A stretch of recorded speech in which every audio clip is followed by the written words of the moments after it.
पीछे, अभी अभी। ना कहीं ऐसा ना हो तो इस दिन के लिए पूरी जिंदगी बचता है। मैं इस शहर का सबसे बड़ा हीरा व्यापारी हूँ। अमीर से अमीर लोग, मंत्री, संतरी, सब मेरे पॉकेट में रहते हैं। मैं चाहूँ ना चुटकी में तुम्हारा नामो निशान मिटा सकता हूँ। पर अगर मैंने चुटकी बजाते ही तेरे पूरे बिजनेस का नामो निशान गायब कर दिया तो?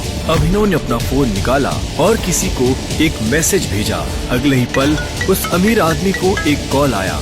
What? ये सब कैसे हो सकता है पापा? कोई हमें बर्बाद करने की कोशिश कर रहा है। क्या तुमने कोई बड़े आदमी को नाराज किया है?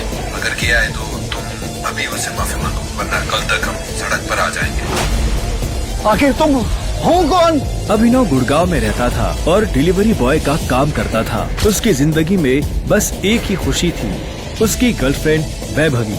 ओह कम ऑन यार वैभवी, तेरा स्टैंडर्ड इतना गिर जाएगा मुझे नहीं पता था। दोस्तों, तुम लोगों को मेरे ऊपर डाउट था ना, मेरे स्टैंडर्ड्स पर डाउट था। अब बताती हूँ मेरे स्टैंडर्ड्स क्या है। मैं तुमसे ब्रेकअप कर रही हूँ। और नहीं तो क्या, बेचारी कब तक तुझ जैसे गरीब के साथ ऐसी आधी पेस्ट्री खाती रहेगी। ये तुमने अच्छा नहीं किया वैभवी, बहुत गलत किया तुमने मेरे साथ, बहुत गलत किया। सनी के आदमी अभिनव को उठाकर सीधा रूम नंबर 409 में घुस गए। वहाँ पहले से सनी की बहन अनन्या सोई हुई थी। तुमने मेरी पोती के साथ रात गुजारी है ना, आज से हमारे परिवार के कानून के हिसाब से तू सिंह परिवार का दामाद है। अनन्या, मुझे शाम को अकरम की पार्टी में ये तुम्हारे साथ जरूर नजर आना चाहिए। क्यों मेरी जिंदगी बर्बाद कर दी तुमने? अनन्या की आंखों में दिख रहा था कि वो अभिनव से कितनी नफरत करती थी।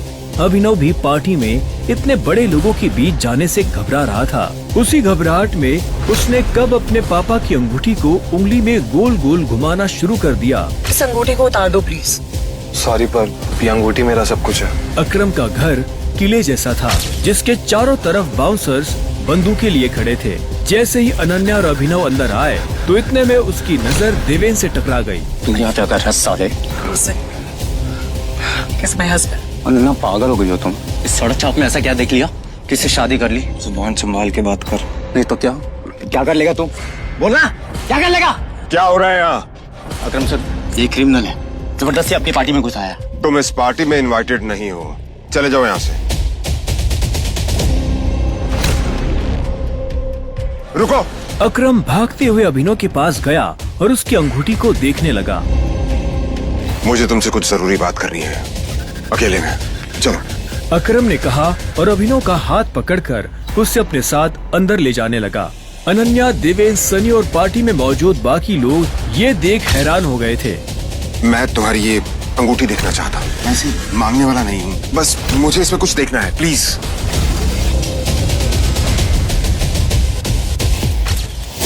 टाइगर? अभिनव ने अकरम के मुंह से ये शब्द सुना तो वो हैरान हो गया। टाइगर? तुम हमारे टाइगर हो, हमारी हजारों करोड़ों की एम्पायर की वारिस। कल तक उसकी जेब में 100 रुपए भी नहीं थे और आज अचानक वो हजारों करोड़ की कंपनी का मालिक हो गया था। आखिर उस अंगूठी का क्या राज था? कैसे एक डिलीवरी बॉय संभालेगा अपनी पिता की हजारों करोड़ की कंपनी? अब आगे क्या होने वाला था? अभिनव की जिंदगी रातों रात पलट चुकी थी। उसके साथ जो हुआ उस पर उसे अभी तक यकीन नहीं हो रहा था। उसके हाथ में अपने पिता की तस्वीर थी, लेकिन उस तस्वीर में वो गुस्से से भरी निगाहों से राणा को देख रहा था। अगर उसका बस चलता तो वो अभी के अभी राणा का सर काटकर अपने पिता की मौत का बदला ले लेता। मैं तुमसे पूछना ही भूल गया, इतने सालों तक तुम थे कहाँ? कहाँ थे तुम? पापा के जाने के बाद मैं एक अनाथ आश्रम में पला बढ़ा। कई सालों के बाद वहां से निकला, काम करने लगा ताकि पढ़ाई के लिए पैसे जोड़ सकूं। लेकिन इस दौरान आप लोगों ने मुझे ढूंढा क्यों नहीं? टाइगर, ऐसा नहीं है कि मैंने तुम्हें ढूंढने की कोशिश नहीं की। जैसे कि मैंने तुम्हें बताया कि तुम्हारे पापा के जाने के बाद माफिया वर्ल्ड में अफरा तफरी मच गई थी। हम उसे भी संभाल रहे थे और तुम्हें भी ढूंढने की कोशिश कर रहे थे, लेकिन वक्त के साथ साथ तुम्हारा चेहरा भी बदल रहा था, इसलिए तुम्हें ढूंढने में बहुत मुश्किल हो रही थी। फिलहाल अब तुम मिल गए हो। अब तुम्हें देखकर मोंटी और बाकी सब लोग बहुत खुश होंगे। मोंटी का नाम सुनते ही अभिनव को गुस्सा आ गया था। मोंटी एक गद्दार का बेटा था। अभिनव ना तो उस गद्दार के बेटे से मिलना चाहता था और ना ही बात करना चाहता था। लेकिन पापा ने तो मुझे कभी इस माफिया ग्रुप के बारे में कुछ बताया ही नहीं है। वो चाहते तो मुझे बता भी सकते थे। तब तुम बहुत छोटे थे, शायद इसीलिए संजय ने तुम्हें इन सब चीजों से दूर रखा। लेकिन मेरा यकीन मानो, मैंने तुम्हें ढूंढने की बहुत कोशिश की। अब तुम मिल गए हो तो मुरझाया हुआ द माफिया किंग फिर से जिंदा हो जाएगा। चीयर्स। अभिनव के मन में कई सारे सवाल उठ रहे थे। उसे समझ नहीं आ रहा था कि राणा का राज अकरम और बाकी लोगों को पता क्यों नहीं चला और क्यों एक गद्दार का बेटा अभिनव की गद्दी पर बैठा हुआ था। इससे पहले कि अभिनव अपने आप को कोई जवाब दे पाता, अकरम उसके पास आया और उसने अभिनव को 50 करोड़ रुपए का एक चेक थमा दिया। ये लो, इसे रख लो। जब तक तुम टाइगर की पोजीशन नहीं पा लेते तब तक तुम्हें इसकी जरूरत पड़ेगी। अभिनव ने अकरम के हाथ से चेक लिया और उसे देखने लगा। उसकी जिंदगी पलट तो गई थी, लेकिन अभी भी ऐसे कई सवाल थे जिनके जवाब उसे नहीं मिले थे। एक बात और, तुम्हारी असली पहचान के बारे में फिलहाल किसी को कुछ पता नहीं लगना चाहिए। इसलिए अभी तक जैसे जीते आए थे वैसे ही जीते रहना, समझे? अभिनव ने हाँ में सिर हिलाया और दोनों कमरे से बाहर आ गए। इधर अनन्या चिंता भरी निगाहों से उस कमरे के दरवाजे को देख रही थी जिसमें अभिनव और अकरम थे। वो ये जानने के लिए बेताब थी कि उन दोनों के बीच अंदर क्या बात हो रही थी और अभिनव को आने में इतनी देर क्यों लग रही थी। लगता है आज अभिनव अपनी दवा चखेगा। ऐसे कितने दुख की बात है ना, शादी के बाद बेचारा ऐश करने से पहले ही मर जाएगा।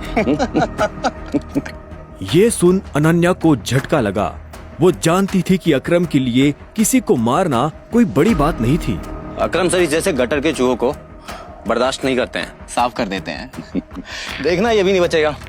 इसे कहते हैं शादी करके मर गया, वो बात सच हो जाएगी। ये अनन्या को ये सुनकर बुरा लगा। कोई इंसान किसी दूसरे इंसान की मौत पर खुश कैसे हो सकता था? प्लीज एटलीस्ट उसके बारे में इस तरह से बात तो मत करो। तो कैसी बातें करें? जिसके जैसे लक्षण होते हैं ना, उसके बारे में वैसी ही बातें होंगी। देवेन सही कह रही है, वो बिल्कुल ठीक कह रही हो। हमें उसके बारे में ऐसे बात नहीं करनी चाहिए। वैसे भी मेरे दादाजी ने कहा था कि मरे हुए लोगों के बारे में ना गलत बात नहीं करनी चाहिए।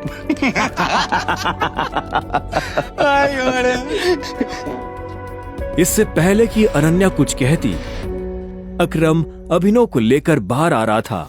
अभिनव के बदन पर एक छोटी सी खरोच भी नजर नहीं आ रही थी। जब देवेन और सनी ने ये देखा तो उनका मुंह हैरानी के मारे खुला का खुला रह गया।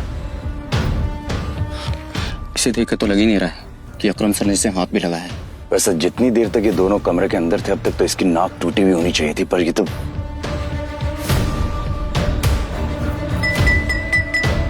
लेडीज एंड जेंटलमैन, मैं आप सबको किसी से मिलवाना चाहता हूं। ये अभिनव, मेरे सबसे पुराने ड्राइवर का बेटा, मेरी ये बहुत अजीज है। ये अकरम ने जैसे ही अभिनव का सबसे परिचय करवाया तो देवेन और सनी खुश हो गए, लेकिन अनन्या को ये सुनकर झटका लगा। Enjoy the party please. इतने में अकरम ने कहा और अभिनव को अकेला छोड़ बाकी लोगों से मिलने के लिए निकल गया। देवेन और सनी को अभी तक समझ नहीं आ रहा था कि अकरम अभिनव को इतना भाव क्यों दे रहा था। अभिनव को इस बात से कोई लेना देना नहीं था कि सनी और देवेन उसके बारे में क्या सोच रहे थे। उसकी आंखों के सामने बस रह रहकर अपने पिता की शक्ल आ रही थी। उसे वो रात याद आ रही थी जिस रात को राणा ने संजय को गोली मारी थी। अभिनव को ये भी याद आया कि उसे खुद भी गोली लगी थी, लेकिन उसकी किस्मत अच्छी होने की वजह से वो बच गया था।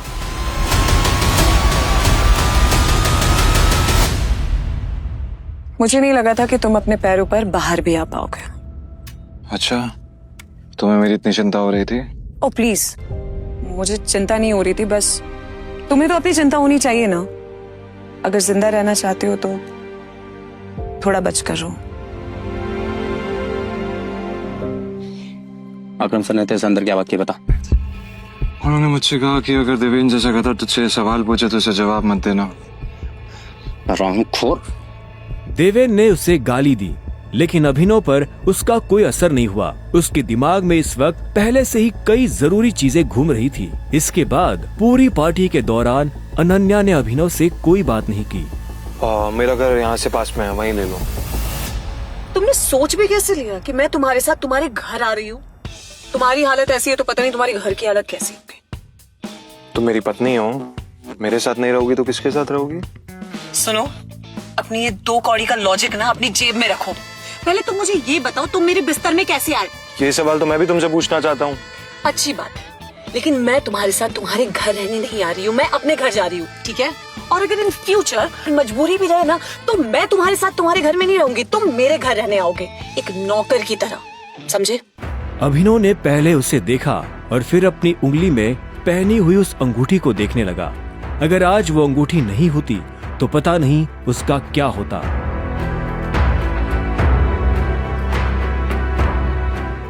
अगली सुबह जब अभिनव का अलार्म बजा तब वो फिर से वही सपना देख रहा था।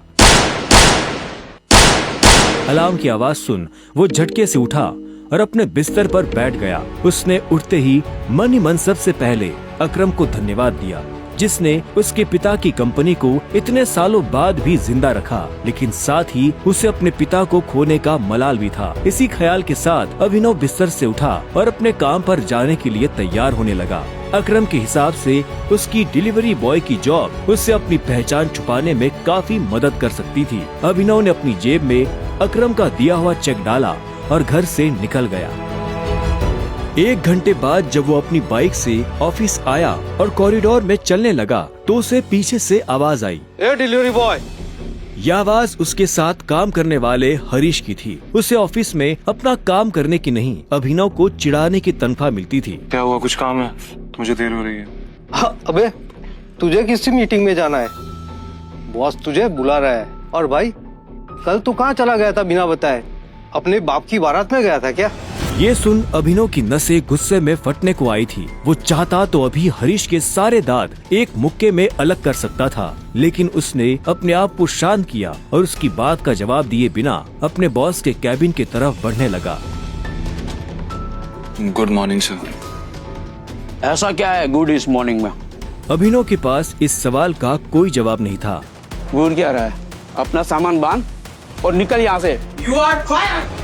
अभिनव को ये सुनकर झटका नहीं लगा। असल में वो जानता था कि उसके साथ ऐसा कुछ बहुत जल्दी हो सकता था। ठीक है, कोई बात नहीं, मैं चला जाता हूँ। जो मैंने पूरा महीना काम किया है उसकी सैलरी दे दीजिए। सैलरी? तेरी वजह से हमारा जो नुकसान हुआ उसकी भरपाई अगर मैं तेरी सैलरी से भी करूँ ना तो भी तुम्हें अपनी जेब से 10,000 रुपए देने पड़ेंगे।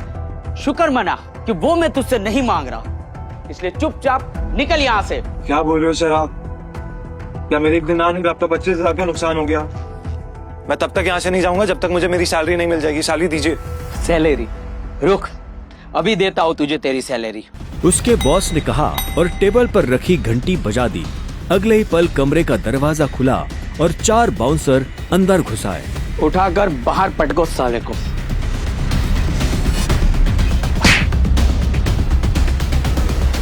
बॉस के मुंह से ये सुनते ही वो चारों अभिनव पर धावा बोलने के लिए टूट पड़े, लेकिन इससे पहले उनमें से कोई अभिनव पर हमला कर पाता अभिनव ने उन्हें पटकनी दे दी थी। उसने किसी का हाथ तोड़ा तो किसी का पाँव, किसी के पेट में मुक्का मारा तो किसी के पेट पर लात। देखते ही देखते बॉस के सारे आदमी ढेर हो गए थे। बॉस ये देख भौचक्का रह गया था। अभिनव अब सीधा बॉस के पास आया और उसकी गर्दन पकड़कर बोला, सैलरी।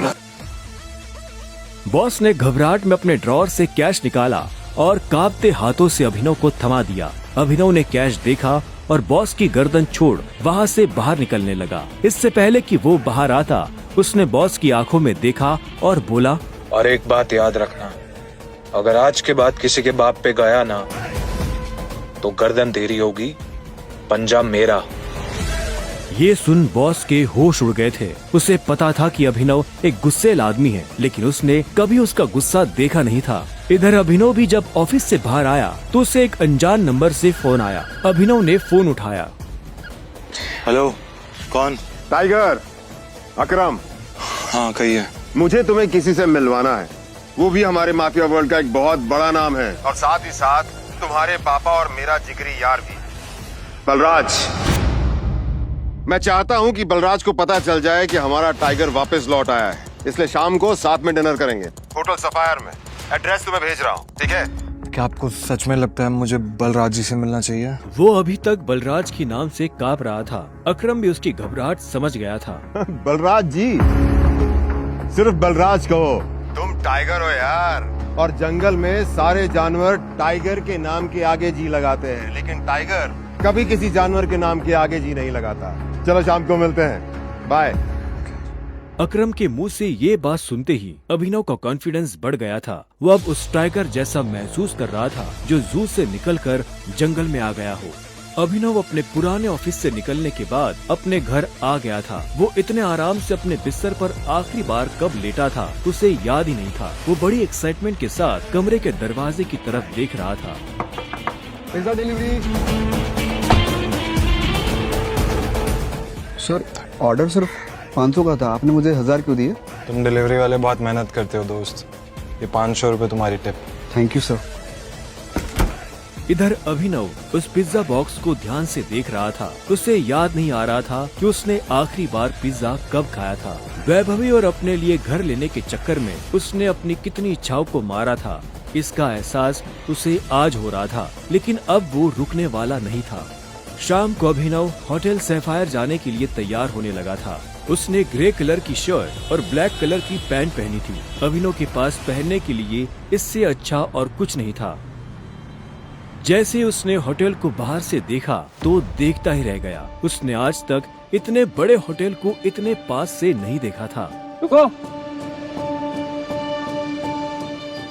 अंदर का जा रहा है? अंदर ही जा रहा हूँ, क्या दिक्कत है? अंदर जाना है तुझे? तुझे क्या लगता है कि मैं तुझे अंदर जाने दूंगा? क्यों नहीं जा सकता मैं अंदर? अभिनव समझ गया था कि चीफ सिक्योरिटी ऑफिसर उसके कपड़े देखकर उसे जज कर रहा था। सुन, मैं तेरे जैसे लोगों को बहुत अच्छे से जानता हूँ। फालतू का तमाशा मत कर, निकल यहाँ से। कैसे जानता है तू मुझे? रिश्तेदार है मेरा। जब मैं अंदर जाने के लिए आया हूँ तो वापस क्यों जाऊंगा? ये होटल क्या तेरे बाप की है? बोलना। ये सुनते ही अभिनव का माथा गर्म हो गया, लेकिन उसने गुस्से में कुछ नहीं किया। वो शांत रहा ताकि लोगों का ध्यान उसकी तरफ ना जाए। अभिनव 2 कदम पीछे हटा और उसने फोन निकालकर अकरम को फोन मिला दिया। हाँ टाइगर, कहाँ पहुँचे? मैं ये होटल की एंट्री पे हूँ अकरम। हमारा टेबल नंबर क्या है? Table number? अरे मैं इस होटल का मालिक हूँ, मुझे टेबल बुक करने की जरूरत नहीं है। तुम अंदर जाओ और आराम से बैठो, बस मैं पहुँचने ही वाला हूँ। मैं अंदर नहीं जा पा रहा हूँ। यहाँ पे कोई ये सिक्योरिटी वाला खड़ा है, वो कह रहा है कि मेरे जैसे इंसानों को अंदर नहीं जाने देता है। कौन है ये कथा? तुम एक काम करो, बस 10 मिनट में मैं पहुँचने वाला, तो वेट करो, ठीक है? और ये इस ऑफिसर की वजह से मैं तुमसे माफी मांगता हूँ। ठीक, नहीं कोई बात नहीं। क्यों, बहुत हीरो बन रहा था ना? मैंने कहा था मैं तुझे अंदर जाने नहीं दूंगा। अगर प्रधानमंत्री को भी कॉल करेगा ना तब भी नहीं, समझा? चल निकल यहाँ से। अरे वो देखो, तुम्हारा निठल्ला एक्स। आजा मजे लेते इसके।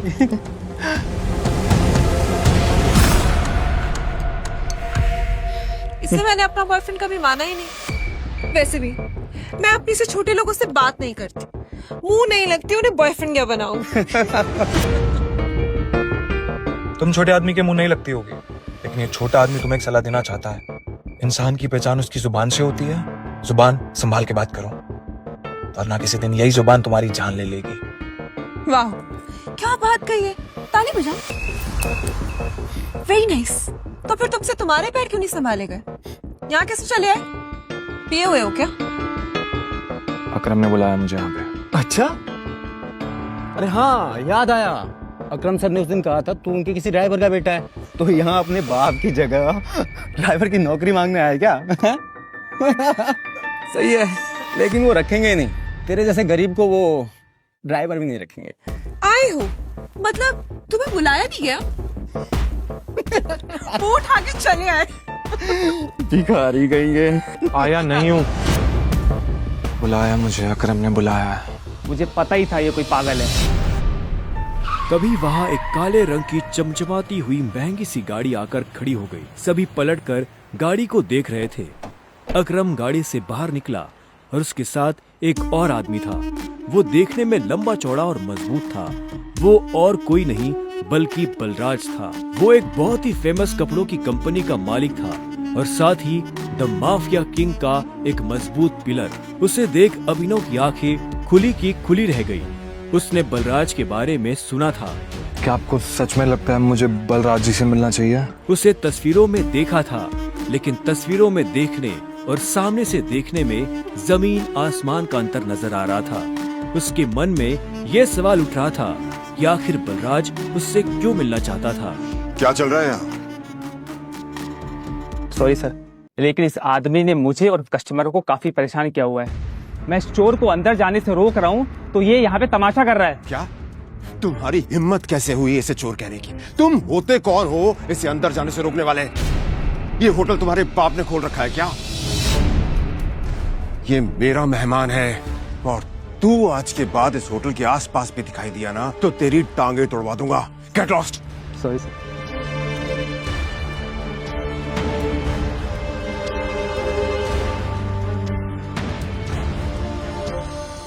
I'm sorry, tiger. इस बेवकूफ की वजह से नहीं, असल में तो छोटा आदमी का दुश्मन बना हुआ है आजकल। आओ चलो। अकरम ने अभिनव को अपने साथ अंदर आने का इशारा किया। अभिनव अकरम के पीछे चला जा रहा था। उसे महसूस हो रहा था कि बलराज भी अपने भारी भरकम पैरों के साथ अभिनव के पीछे आ रहा था। कुछ देर के बाद वो होटल के एक आलीशान से कमरे के बाहर आ चुके थे। अब तुम्हें यहाँ अपनी पहचान छुपाने की जरूरत नहीं है। ये रूम प्राइवेट भी है और सबसे सेफ भी। बैठो। वो एक आलीशान कमरा था। वो तीनों बैठ गए। तब अभिनव बलराज को बहुत ध्यान से देख रहा था। बलराज, आज मैंने तुम्हें यहाँ एक बहुत इंपॉर्टेंट इन्फॉर्मेशन देने के लिए बुलाया है। हमें संजय का बेटा टाइगर मिल गया है, लेकिन फिलहाल वो अंडरकवर है, इसलिए उससे तुम्हें मैं बाहर नहीं मिलवा सकता था। Sir, your snacks and drink.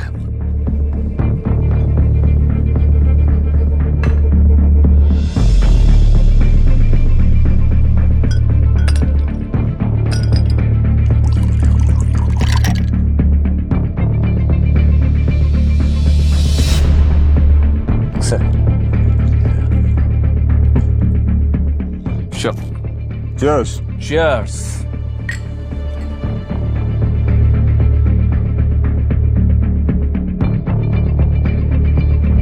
तो यही है टाइगर? हाँ, ये है हमारा टाइगर। और मैं चाहता था ये हमारी टीम के बड़े और भारी मेंबर्स से मिल ले, और मिलने के बाद जिस तरफ हम बढ़ रहे हैं उस तरफ बढ़ने में ये हमें लीड करे।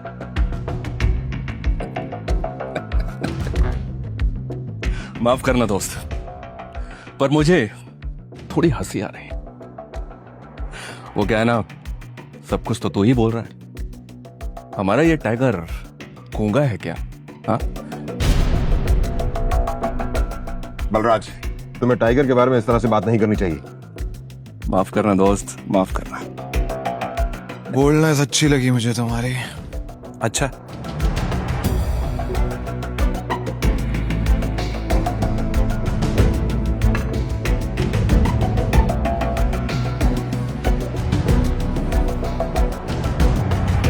हो गए तुम बॉस, लेकिन ये मत भूलना तुम किसके सामने बैठे हो। टाइगर हूं मैं। टाइगर ना ही चुप रहता है, ना ही धीरे बोलता है। टाइगर सीधा धाड़ता है।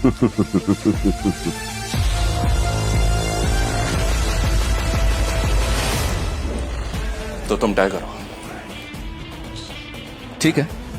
तो टाइगर ये बताओ, इतने सालों से कहां थे तुम? अब ऐसा तो नहीं हो सकता ना कि इतने सालों के बाद तुम हमारे सर पे आके बैठ जाओ और हम मान लेंगे कि तुम टाइगर। मजाक तो नहीं हो रहा है यहाँ? क्यों अकरम, सही कहा ना? और जिस गद्दी की तुम बात कर रहे हो ना, उसको लिया नहीं जाता, कमाया जाता है। आई बात समझ में? अच्छे से जानता हूं, छीनना मेरे खून में भी नहीं है। मैं इतने सालों से कहाँ गायब था, क्या कर रहा था, ये सब समझाने का तो हमारे पास टाइम नहीं है शायद। और रही बात कि मैं टाइगर हूं या नहीं हूं, ठीक है, तुम तरीका बताओ, साबित कर दूंगा। मैं तुम्हें चैलेंज देना चाहता हूं। ये क्या कह रहे हो तुम? Relax Akram, relax. Let's fight, लड़ते हैं। अगर तुम जीते तो हम मान लेंगे कि तुम टाइगर हो, लेकिन अगर तुम हारे तो हमसे कुछ पैसे लेना और गुड़गांव से कहीं बहुत दूर जाकर सेटल हो जाना। बलराज, क्या कह रहे हो तुम? ये सही नहीं है।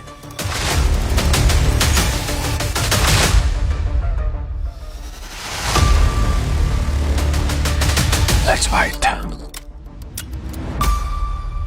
नहीं टाइगर, होल्ड। देखो, तुम्हें किसी को भी कुछ भी साबित करने की जरूरत नहीं है। That's it. अकरम, मैं जो भी कर रहा हूँ अपनी मर्जी से कर रहा हूँ। आज जो बलराज मेरे मुंह पे बोल रहा है, मैं नहीं चाहता कल को कोई ऐरा गहरा मेरी पीठ पीछे बोला है।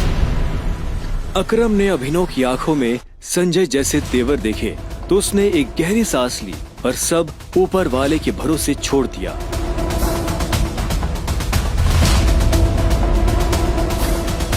लगभग 1 घंटे के बाद बलराज अभिनव और अकरम के साथ अपनी प्राइवेट एरेना में आ गया था। ये वही एरेना थी जहां पर बलराज अक्सर लड़ाई किया करता था। उस बड़ी सी एरेना में उन तीनों के अलावा और कोई नहीं था। एक बार फिर सोच लो, मैं आज तक इस रिंग में हारा नहीं। तुम इस रिंग में आज तक इसलिए नहीं हारे हो बलराज, क्योंकि तुम्हारा सामना आज से पहले संजय के बेटे टाइगर से नहीं हुआ था। तो अकरम मियां, किस पर दाव लगाओगे?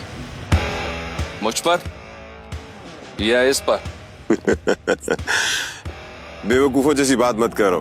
भला टाइगर के होते हुए किसी और पर दाव लगाया जा सकता है क्या? सोच लो, बहुत बुरी तरह पछताओ। दुनिया हंसेगी तुम पर, मुंह दिखाने लायक नहीं रहोगे। चलो फाइट शुरू करते हैं।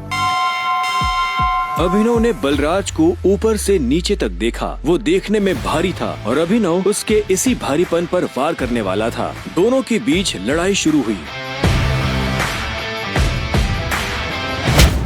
उसने जैसे ही अभिनव पर पहला मुक्का मारा तो अभिनव एक बार को सन्न रह गया।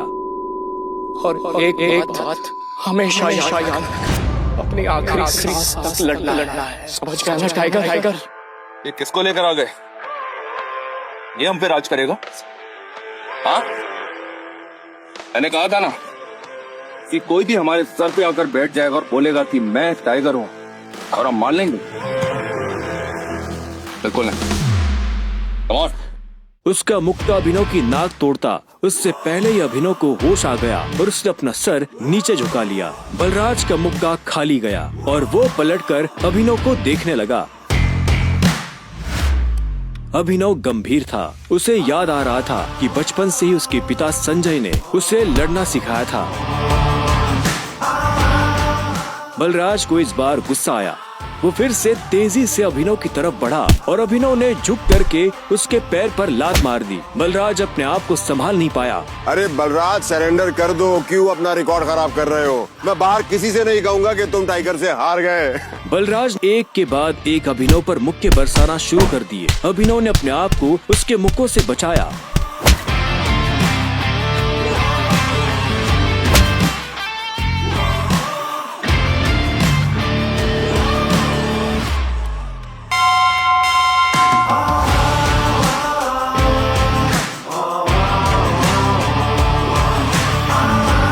अभिनव ने बलराज को छोड़ा और चुपचाप रिंग के कोने में जाकर खड़ा हो गया। बलराज ने मुश्किल से अपने भारी भरकम शरीर को उठाया और दर्द में कराहते हुए बोला, अकरम, मैं जानता हूँ तुम बहुत खुश हो गया आज। बलराज की कमर में मोच आई थी और उसने हंसते हुए अभिनव से कहा, कहाँ से सीखा ये सब? ये सब मुझे विरासत में मिला है, मेरी उस गद्दी के साथ। जरा पियोगे मेरे साथ?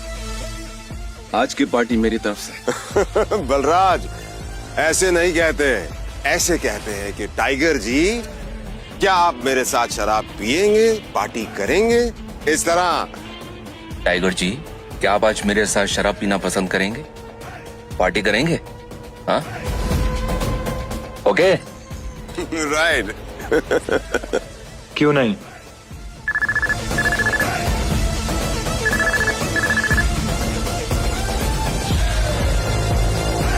हाँ अनन्या, देखो मेरे मम्मी पापा आ गए हैं। जो कुछ भी हुआ है उन्हें सब पता चल चुका है। वो तुमसे मिलना चाहते हैं तो तुम जहाँ भी हो अभी कभी घर आओ। क्या अभी? हाँ तो इतनी हैरान होने की जरूरत नहीं है। जो किया अब उसे भुगतो। वैसे अकरम बलराज, अभी तुम लोगों के साथ नहीं चल पाऊंगा। मुझे घर पहुंचना है, मेरे ससुराल, मेरे सास ससुराल ना। ससुराल? तुम्हारी शादी कब हुई? लंबी कहानी है, कभी और बताऊं। सब ठीक तो है ना? हमें मोंटी को बुलाकर बता देना चाहिए कि नहीं बलराज, अभी फिलहाल इसकी असली पहचान किसी के बारे में पता नहीं चलना चाहिए, और किसी को पता नहीं चलना चाहिए कि टाइगर लौट आया है। ठीक है? मोंटी जो कर रहा है उसे करने दो। चलो मैं निकलता हूँ। और अकरम, तुम्हें याद है ना मुझे वो नई नौकरी के लिए? डोंट वरी, तुम्हारा काम हो जाएगा। ये सुन अभिनव ने अकरम और बलराज से हाथ मिलाया और वो बाहर आ गया। उसने अपने जाने के लिए एक कैब बुक कर ली थी। टाइगर, ये लो, ये वही शराब है जो हमने होटल में पी थी। अपने सास ससुर को जाकर पिला देना, उनकी 7 पुश्तों में किसी ने नहीं पी होगी। इस सब के लिए थैंक यू अकरम। तुम्हें भी वापस आकर हमारी उम्मीदें जिंदा करने की।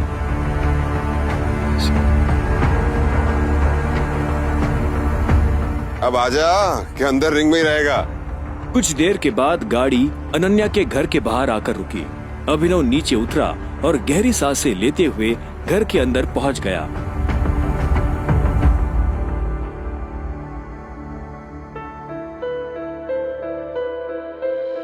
नमस्ते मम्मी जी, नमस्ते पापा जी। ये मैं आप लोगों के लिए लेकर आया था। अरे वाह, क्या बात है, बहुत एक्सपेंसिव है यार। हैं?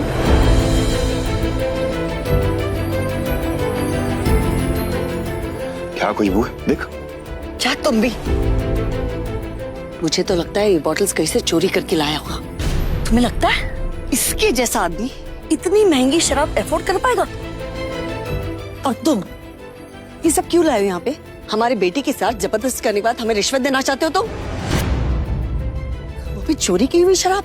सॉरी, लेकिन ना ही मैंने किसी के साथ जबरदस्ती की और ना ही कोई चोरी की है। अच्छा, तो फिर मेरे बेटे के साथ तुम्हारा भूत सोया हुआ था? तुम ये सब इसलिए कर रहे हो ना ताकि तुम मेरे बेटे की जायदाद हड़प कर सको? तुमने कहा तुम और कहा मेरी बेटी। अभिनव को ऐसा लगा जैसे उसके सीने में किसी ने छुरा घोंप दिया हो। कोई भी उसकी बात सुनने को राजी ही नहीं था। हाँ, ये बात ठीक है कि वो अनन्या के साथ एक बिस्तर पर सोया था, लेकिन उसने ये सब जानबूझकर नहीं किया था। उसे खुद नहीं पता था कि वो अनन्या के कमरे में कैसे पहुंच गया। अगर उसे पहले से ये सब पता होता तो वो कभी ऐसा नहीं करता। पर आखिर में अभिनव ने कोई सफाई नहीं दी। उसे पता था कि कोई फायदा नहीं होगा। गूंगे हो? मुंह में जुबान नहीं है तुम्हारे? शर्मिला, बैठ। अभिनव, बैठ जाओ। शर्मिला अभी भी गुस्से में उसे देख रही थी। अभिनव बैठा और राजीव ने आगे कहा, तो वहाँ जो कुछ भी हुआ है हमें उसके बारे में सब कुछ पता है, और अनन्या को भी ये मालूम नहीं है कि उसके साथ कैसे हुआ है। लेकिन मुझे ऐसा लगता है कि वहाँ पे कोई बहुत बड़ी गड़बड़ हुई है। चलो, अब जो कुछ भी है, तुम्हारे और अनन्या का रिश्ता तो बदल नहीं सकते। वैसे भी जो कुछ हुआ उसका उसे मलाल नहीं था। अगर वो अनन्या से नहीं मिलता तो वो अकरम से कभी नहीं मिल पाता। साथ ही वो बाहर की दुनिया में अनन्या का नाम भी खराब नहीं होने देना चाहता था। ऐसे में वो भी नहीं चाहता था कि ये शादी टूटे। तो अभिनव, तुम क्या करते हो? मैं एक डिलीवरी बॉय का काम करता था और आज मुझे नौकरी से निकाल दिया गया। उसके ये शब्द किसी बॉम्ब की तरह उन दोनों पर गिरे। इससे पहले कि शर्मिला कुछ कहती, राजीव ने कहा, अभिनव, तुम्हें जल्द से जल्द नौकरी ढूंढनी पड़ेगी, और वो भी अच्छी वाली। तभी तुम मेरी बेटी के साथ लीगली शादी कर सकते हो।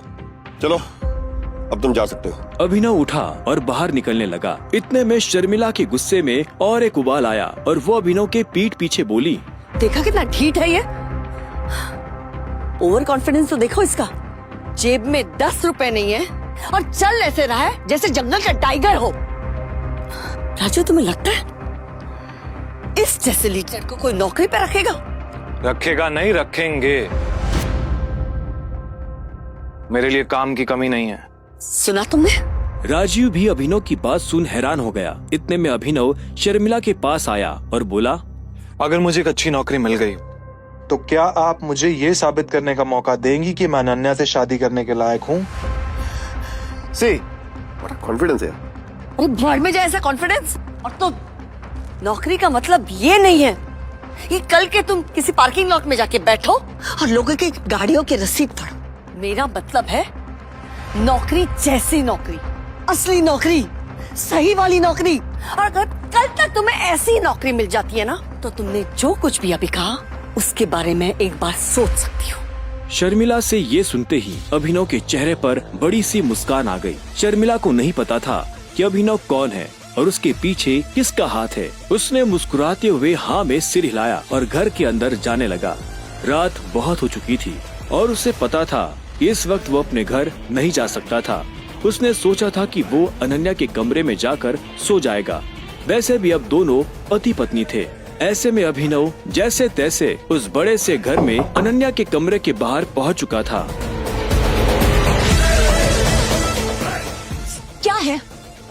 रात बहुत हो गई, मैं अपने घर नहीं जा सकता, मुझे सोने के लिए जगह चाहिए। तो क्या, तुमने मुझे अपने मम्मी पापा से मिलने के लिए बुलाया था ना, तो तुम ही जगह दो सोने की। हेलो, तुम्हें क्या लगता है मैं फिर से तुम्हें अपने कमरे में आने दूंगी?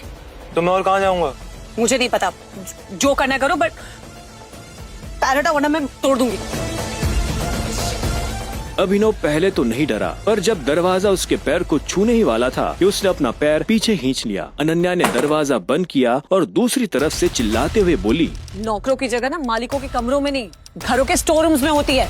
ये सुनते ही अभिनव को बुरा लगा, पर वो कर भी क्या सकता था। उसने बस बंद दरवाजे को देखा और हताशा से अपना सिर हिलाने लगा। अब आगे क्या होने वाला था?